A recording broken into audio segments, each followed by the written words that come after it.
Hello, everyone. Today we journey back to a time of crisis, a time when one of the world's most beloved brands was on its deathbed.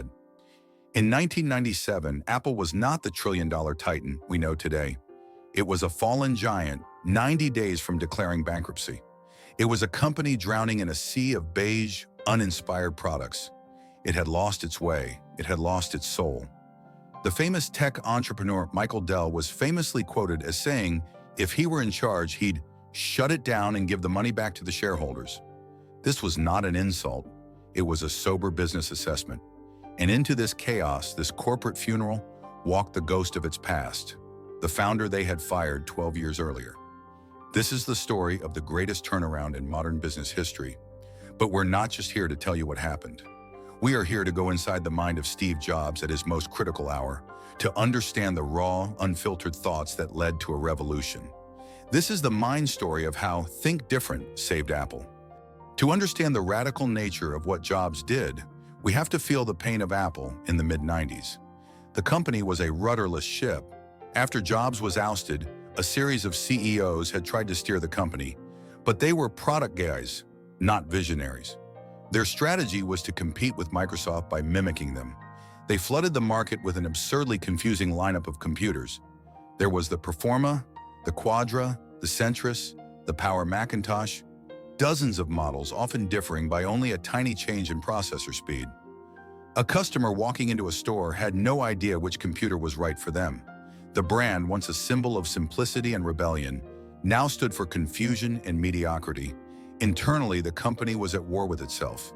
Different departments were political kingdoms, fighting for resources to build their own slightly different beige box. Morale was at an all-time low. The best engineers, the A players that Jobs had originally hired, had long since left. The company that once made tools for revolutionaries was now run by accountants trying to squeeze a few more cents out of each plastic case. This is a critical lesson in itself. When a company loses its why, the what becomes a chaotic mess. Apple had forgotten its why. It no longer knew who its customer was or what it stood for. It was making computers, yes, but it wasn't making a statement. It wasn't making a dent in the universe. It was just making stuff. And so, in December 1996, in a desperate move, Apple bought Next, the company Jobs had founded after being fired. And with that purchase, the ghost returned to the machine. He initially came back as an informal advisor, but everyone knew the king had returned to a kingdom in ruins. So this is it. This is what they've done to it. My company, my beautiful creation. It's not just broken, it's soulless.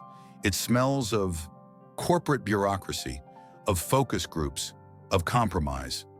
I walk through these halls and I don't see pirates or artists. I see tired employees punching a clock, building beige boxes. Beige. What a pathetic color. We never made beige things. They want me to fix the products. They're showing me roadmaps, market analysis. They're all asking the wrong questions. They're asking, what should we build? The question is, who are we? That's the only question that matters. Who is Apple? Why do we even exist? If we died tomorrow, who would miss us? Would anyone even care? Right now, the answer is no. That's the brutal truth. We can't win this war by playing Microsoft's game. We can't be a little cheaper, a little faster. That's a slow death. That's the game of a follower. We were never followers. We were the crazy ones, the rebels, the troublemakers. We made tools for the people who wanted to change the world. Where did that go? I don't need a new product, not yet. I need a flag, a symbol. I need to remind the world and, more importantly, remind the people in this building who we are and what we stand for. We don't stand for processor speeds. We stand for something bigger. We stand for the creative spirit. We stand for the person who sees things differently. That's it. Different. It's not about being better. It's about being different. Think. Different. It's not a slogan. It's a creed. It's our lost religion. Let's put their faces on the walls. Einstein, Picasso, Gandhi, Ali, the rebels, the crazy ones. Let's tell the world that these are our heroes, that this is who we build tools for. We will align ourselves with genius, and in doing so, we will remind ourselves that we, too, must be geniuses. The marketing guys will say it's insane. You can't have an ad campaign that doesn't show the product. Yes, you can. You can if the product you're really selling is an idea. We're not selling computers. We're selling a belief. The belief that people with passion can change the world for the better. Once we reestablish that, the products will follow. The products will become the proof. First the soul, then the body. That inner monologue wasn't just an emotional reaction. It was the birth of a three-part turnaround strategy that would become a legendary business case study. Let's analyze the genius behind it. Principle number 1, start with the soul, the why. This is perhaps the most profound lesson. Jobs understood that Apple's problem wasn't its products, its engineering, or its marketing. The problem was its identity. The company had forgotten its why. The Think Different campaign was his solution, and its genius lies in the fact that it barely featured a computer. Instead, it featured portraits of Albert Einstein, Martin Luther King Jr., John Lennon, Muhammad Ali. The message was not, buy our products. The message was, if you are a person like this, if you see the world differently, if you are a creative rebel, then we're the company for you. We make tools for you. It was a masterstroke of branding. He didn't sell what Apple made, he sold what Apple believed in. By fixing the soul of the company first, he gave everyone, from the engineers to the customers, a reason to believe again. He gave them a flag to rally behind. Principle number 2, the power of ruthless focus, the how. But a belief system is useless without execution. The Think Different philosophy was the soul, but the body was a brutal, brilliant act of simplification. In a now famous meeting, Jobs walked up to a whiteboard and drew a simple 2x2 grid. On the top, he wrote consumer and pro. On the side, he wrote desktop and portable. And he said, this is our new product line. Just 4 products. Everything else had to go. In that one moment, he eliminated over 70% of Apple's products. He cut entire divisions, laid off thousands of people, and angered many. It was a painful, brutal decision, but it was an act of genius. It gave the company clarity. It allowed their best engineers to focus on just 4 world-class products instead of 30 mediocre ones. This is a critical insight. Strategy is not just about what you decide to do, it's about what you decide not to do. Jobs' genius was in the thousands of no's he said to get to a few powerful yeses. Principle number 3, marketing is about values. The Here's to the Crazy Ones ad is perhaps the greatest commercial ever made. And why? Because it has zero discussion of features. There are no megahertz, no RAM specifications. It connects with the viewer on a much deeper, more emotional level. It doesn't say, our computer is better.